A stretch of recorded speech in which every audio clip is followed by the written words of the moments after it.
Bismillahirrahmanirrahim. Alhamdulillahilladzi arsala rasulahu bil huda wa dinil haqq yudhhirahu 'ala ad-dini kullihi wa kafaa billahi syahida. Kaum muslimin, tadi sudah kita sampaikan beberapa dalil yang berbicara tentang larangan untuk minta jabatan di dalam Islam. Tadi hadis pertama ini adalah hadis yang diriwayatkan oleh Imam Al-Bukhari. Rasulullah gambarkan satu saat kalian berebut jabatan dengan cara melobi, bahkan dengan cara macam-macam. Bahkan ada juga dengan cara yang tidak wajar. Dan apabila itu kalian lakukan, kata Rasulullah, wasatakum yaumun nadamah yaumal qiyamah. Hal-hal seperti ini maka akan menyebabkan kalian menyesal dari kiamat. Tadi disampaikan penyesalan itu bukan hanya kiamat, di dunia saja sudah mulai menyesal. Kemudian dalam hadis lain disebutkan, kalau kalian minta jabatan, maka kalau kalian mendapat jabatan atas dasar diminta, maka jabatan itu akan menyusahkan kalian. Tapi kalau amanah itu diberikan tanpa kalian minta, maka Allah akan bantu kalian di dalam menyelenggarkan amanah tersebut. Buktinya para khalifah dahulu rata-rata tidak minta jabatan, tidak mau diangkat, tidak mencari amanah. Tapi ketika mereka diberikan amanah oleh kaum muslimin, akhirnya Allah bantu mereka sehingga mereka mampu menjalankan amanah itu dengan sebaik-baiknya. Ini kalau dipahami secara sepintas lalu, akhirnya apa? Banyak orang yang memusuhi kekuasaan. Banyak orang yang tidak mau berpolitik. Bahkan dikatakan politik itu bukan bagian dari Islam. Sebab meminta jabatan saja nggak boleh. Apalagi di zaman modern. Kan nggak mungkin sebuah amanah itu diberikan kalau kita tidak mensosialisasikan diri kita. Ini tadi terkait dengan misalnya di as-sulta at-tasyriyah atau di dalam kekuasaan legislatif misalnya. Gak mungkin tiba-tiba SK sampai di rumah kalau kita tidak sosialisasikan, tidak kampanyekan, tidak menyampaikan program-program. Gak mungkin tiba-tiba SK sampai ke rumah. Kalau dulu mungkin sekali di zaman ketika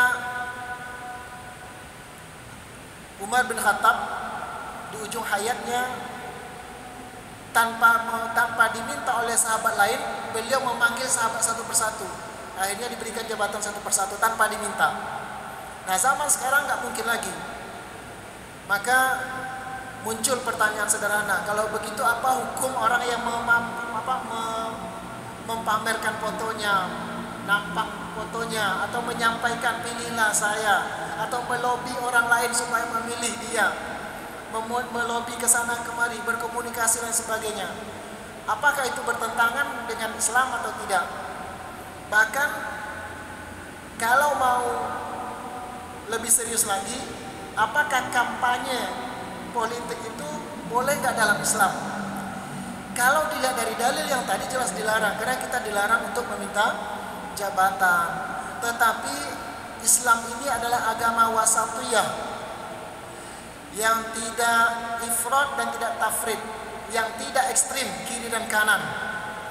Maka ada satu dalil yang digunakan oleh para ulama untuk dijadikan pertimbangan bagi orang yang memiliki, yang merasa dengan mengambil jabatan tersebut dia bisa mendatangkan hak yang telah dirampas oleh penguasa sebelumnya, atau dengan dia mendapatkan jabatan itu dia bisa menegakkan keadilan yang oleh sebelumnya telah terzalimi. Maka dalam hal ini ulama mengutip firman Allah Subhanahu wa taala seperti yang tertera misalnya dalam surat Yusuf ayat 55. Surat Yusuf ayat 55. Kalau ada yang punya Quran, silakan dibuka. Yusuf 55. Allah Ta'ala berfirman, a'udzubillahi minasyaitonir rajim, qala ja'alni ala khazainil ardh inni hafidun alim. Ayat Yusuf, ayat 55 surat Yusuf ini menceritakan ketika dulu di saat terjadi krisis kepercayaan, krisis kemampuan orang yang bisa mengurus, mentadbir negara. Datang Yusuf mengusul. Qala ja'alni. Yusuf berkata, wahai raja, berikanlah saya, angkatlah saya khazainil ard. Angkatlah saya, qala ja'alni ala khazainil ardi. Angkatlah saya sebagai bendahara di Mesir waktu itu ya Pak ya, di Mesir. Rasulullah melarang kita untuk meminta jabatan, tapi dalam firman Allah, Yusuf sendiri sebagai Nabi Allah alaihissalam meminta jabatan bendahara. Dan waktu itu bukan hanya Yusuf yang bisa menjadi bendahara, banyak yang lain, tetapi Nabi Yusuf meminta jabatan itu. Lalu ketika Yusuf meminta jabatan, ditanya, apa alasan engkau minta jabatan bendahara wahai Yusuf? Kita ketahui jabatan bendahara waktu itu adalah jabatan yang sangat vital. Kenapa? Karena lalu lintas keuangan aset negara waktu itu berada di tangan bendahara. Dalam ayat ini Allah katakan alasannya inni hafizun alim. Sebab raja, di antara sekian banyak orang yang mengincar jabatan bendahara di negeri kita ini, sayalah satu-satunya hafizun yang akan bisa memelihara, yang akan menjaga amanah bendahara ini.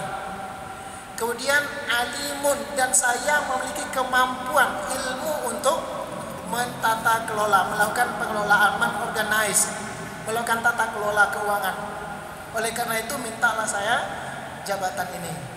Dalam ayat berikutnya diceritakan Allah, akhirnya jabatan itu diberikan kepada Yusuf atas dasar permintaannya.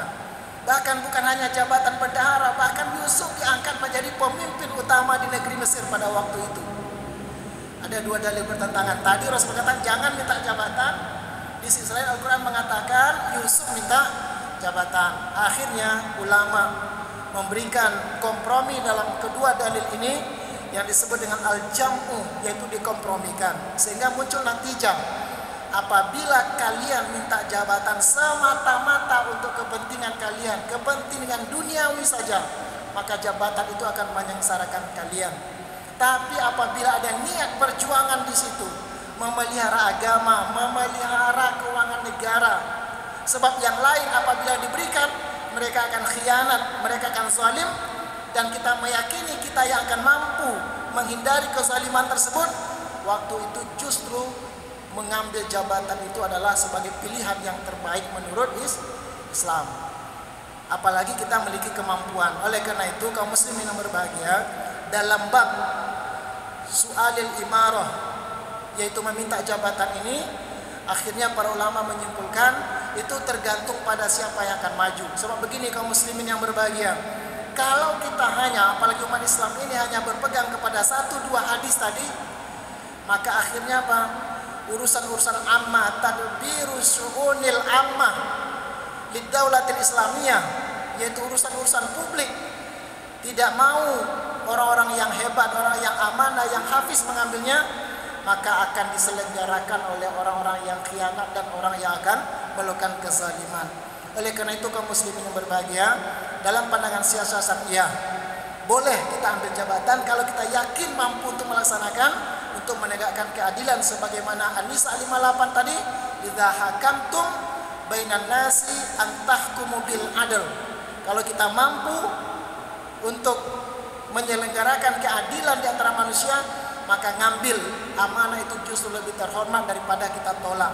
Persis sebagai orang mana al-imam hafiz sholat. Kalau kita yakin kita yang paling hafiz, yang paling alim, yang paling mengerti fikih sholat, lalu karena kita tidak mau diberikan amanah menjadi imam padahal kita mampu, akhirnya muncul imam-imam yang gak benar. Nah setelah imam gak benar, baru kita menyesal. Analogi ini bisa dibuat al-imamah di luar sholat, yaitu kepemimpinan di luar sholat kalau seandainya amanah itu akan jatuh kepada orang yang nggak benar, apalagi orang yang akan menghantam, orang yang akan mengkritisi, yang akan menegakkan kemungkaran, justru disitulah kemuliaan-kemuliaan yang akan kita dapatkan apabila kita serius untuk mengambil jabatan tersebut, yang apabila kita selenggarakan dengan adil, insya Allah kita akan dinaungi oleh Allah Subhanahu wa Ta'ala di akhirat, yaitu termasuk kepada al-imamul adil, la zilla illa zilluh, di waktu tidak ada lagi perlindungan kecuali perlindungan Allah Subhanahu wa Ta'ala. Mungkin itu sebagai kesimpulan awal dalam kajian kita malam hari ini.